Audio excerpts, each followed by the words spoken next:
Martes de la primera semana de Cuaresma. El Evangelio es tomado de San Mateo, capítulo 6, versículos del 7 al 15.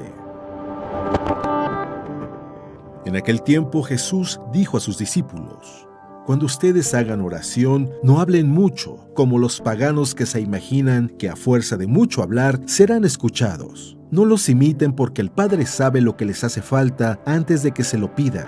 Ustedes pues oren así: Padre nuestro, que estás en el cielo, santificado sea tu nombre. Venga tu reino, hágase tu voluntad en la tierra como en el cielo. Danos hoy nuestro pan de cada día. Perdona nuestras ofensas, como también nosotros perdonamos a los que nos ofenden. No nos dejes caer en tentación y líbranos del mal. Si ustedes perdonan las faltas a los hombres, también a ustedes los perdonará el Padre Celestial. Pero si ustedes no perdonan a los hombres, tampoco el Padre les perdonará a ustedes sus faltas. Palabra de Dios.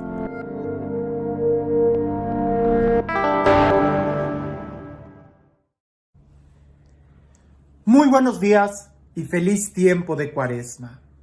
Algunos me han preguntado que de dónde salió la idea de la Cuaresma.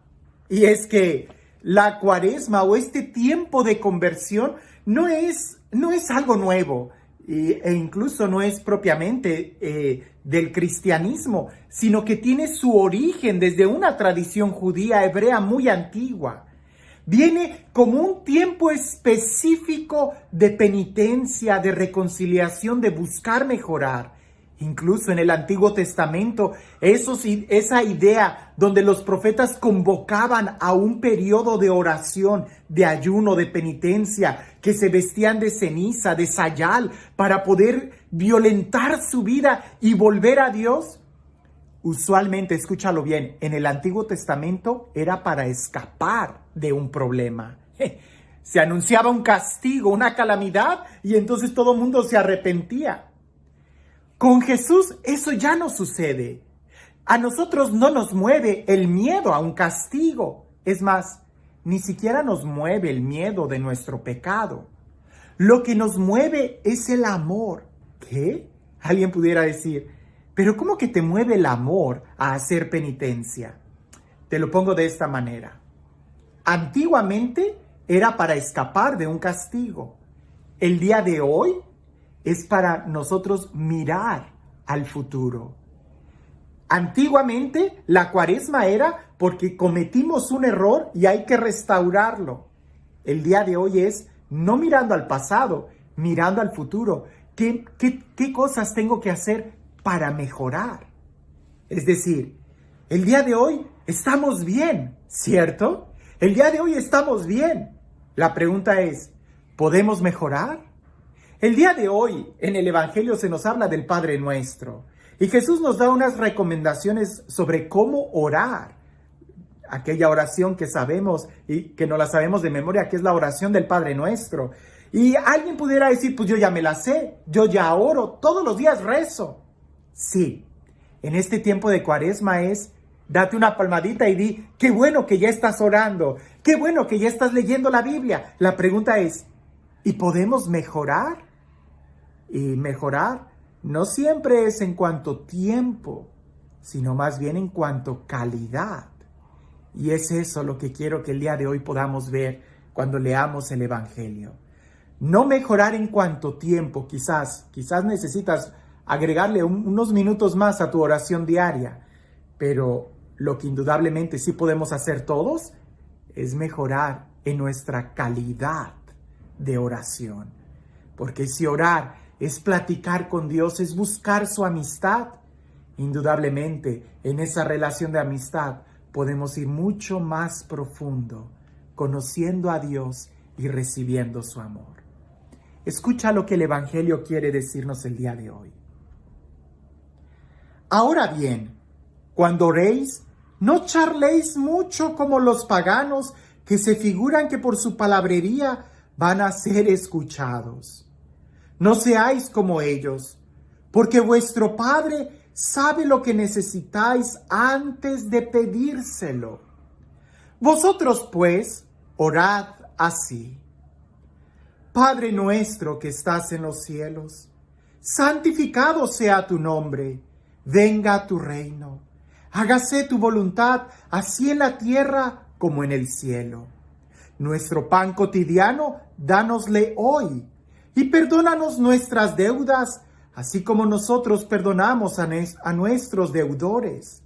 Y no nos dejes caer en tentación, mas líbranos del mal.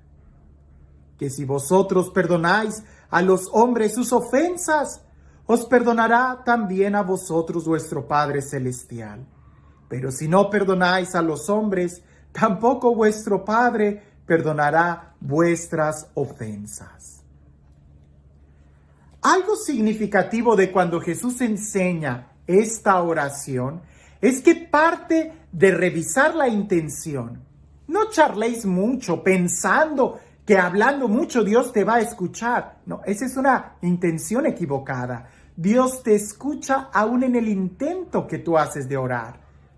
Lo primero es revisar la intención. Pero al final, después de que Jesús enseña esta oración, al final Jesús pone algo práctico. Porque si no perdonas tus ofensas, así tampoco el Padre te va a perdonar. Dicho de otra forma, y lo he mencionado, la oración conocida del Padre Nuestro no es un rezo. En realidad no es una oración propiamente, sino un método de oración.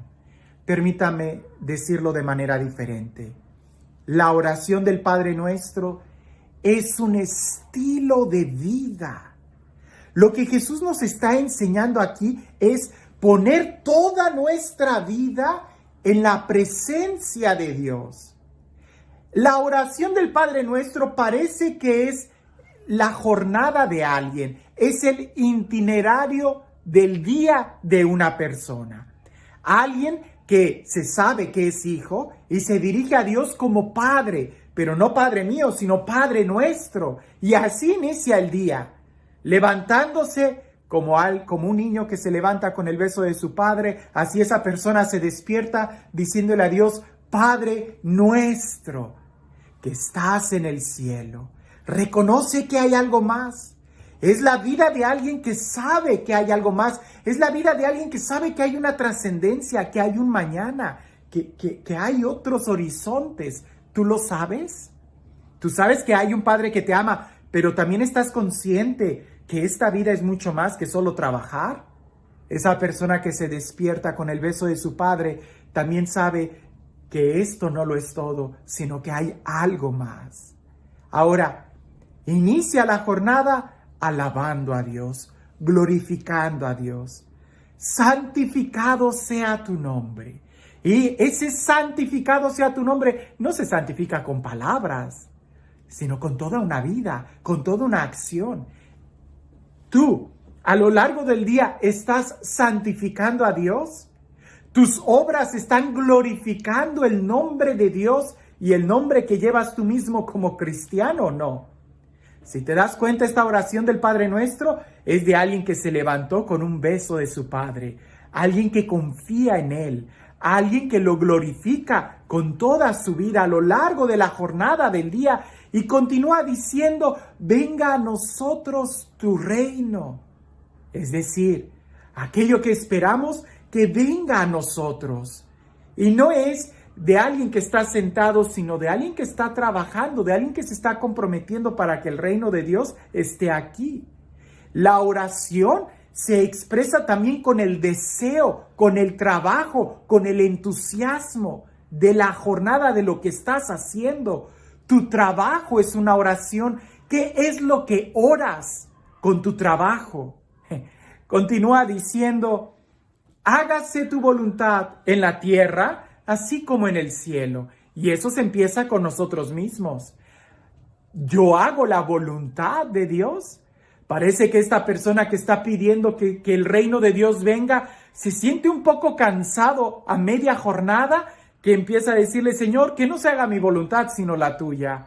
Así como cuando Jesús está en el huerto de los olivos y está enfrentando un trago muy amargo y le dice, pero que no se haga mi voluntad, sino la tuya. Así también esa persona, trabajando para que el reino de Dios se instaure, siente que ya no puede y el sol empieza a calar, que le dice, hágase tu voluntad en la tierra como en el cielo. No la mía, sino que se haga tu voluntad.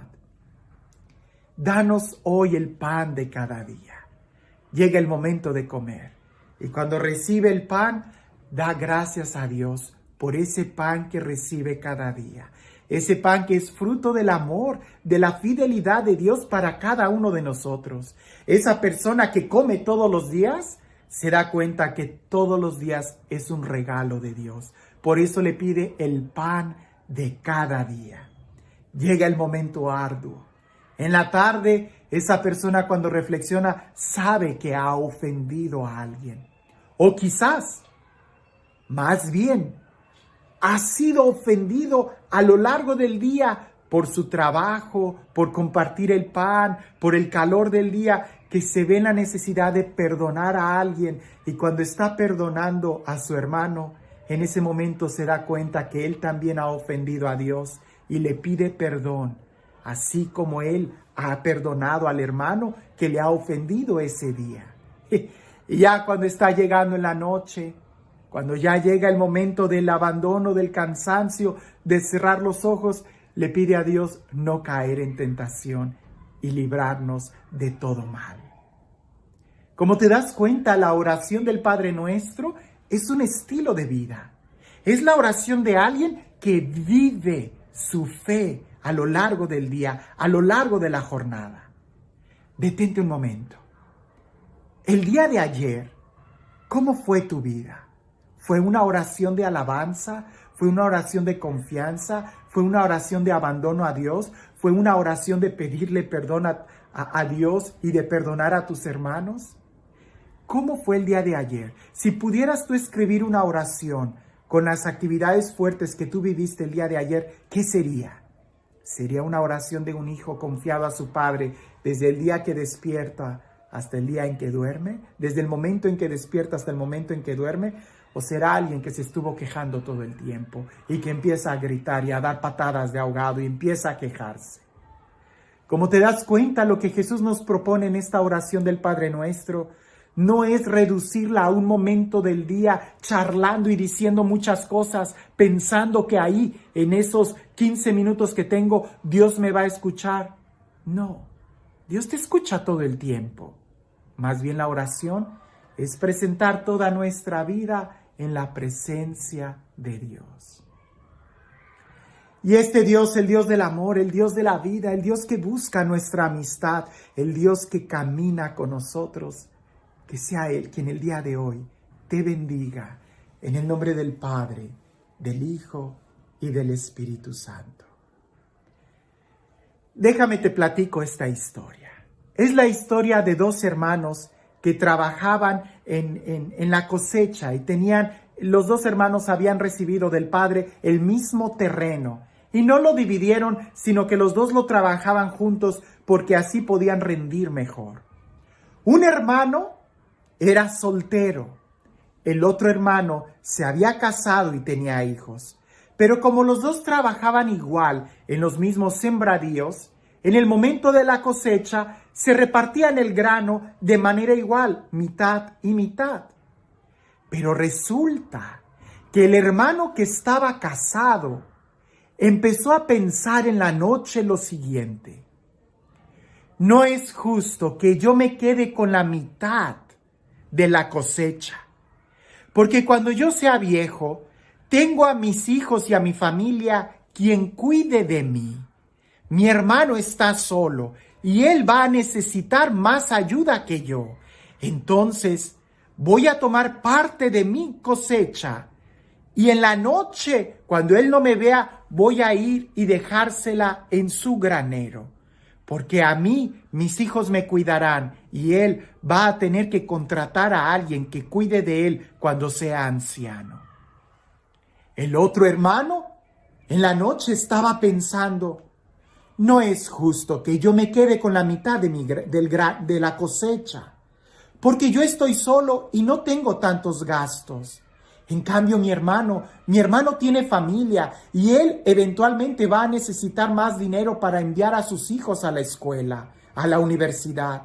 Lo que voy a hacer es, en la noche, cuando nadie me vea, tomar la mitad de mi grano y llevárselo al granero de él. Así él va a tener más que yo y él va a poder invertir más para su familia. Así lo hicieron esa noche. Los dos tomaron caminos diferentes y a la misma hora vaciaron el grano en el granero de cada uno de ellos. Cuando regresaron al día siguiente, se despertaron y vieron que los graneros estaban igual que el día anterior. Y los dos tenían este pensamiento: pero qué egoísta soy. Yo creí que le estaba llevando grano a mi hermano y resulta que le llevé casi nada. Yo tengo la misma cantidad. Para que se me quite, en esta noche voy a llevar más de la mitad. Y los dos pensaron lo mismo. Tomaron diferentes caminos, vaciaron el grano, regresaron, se durmieron cansados porque no habían dormido y cuando se despertaron al día siguiente temprano, se dieron cuenta que los graneros estaban igual. Entonces los dos se sobresaltaron y se llenaron de temor y dijeron: pero es que soy tan egoísta que no me estoy dando cuenta de lo que estoy haciendo. Ahorita mismo llenaré el camión de trigo y se lo llevaré en la noche. El otro también pensó lo mismo, pero como ya estaban tan cansados, no quisieron tomar caminos escondidos, sino que tomaron el camino principal y resulta que los dos se toparon frente a frente. Se bajaron de los camiones, se platicaron lo que estaban sucediendo, empezaron a llorar y se dieron un abrazo muy fuerte, porque se dieron cuenta que lo que los hacía ricos no era el grano, sino el amor que se tenían uno al otro. Es la vida, es el servicio, lo que a ti te hace rico cuando lo pones delante de Dios. No son solo las palabras, sino es todo el esfuerzo que tú pones delante de Dios. La oración del Padre Nuestro es un estilo de vivir donde nosotros nos abandonamos totalmente a Dios. Que tengas un excelente día.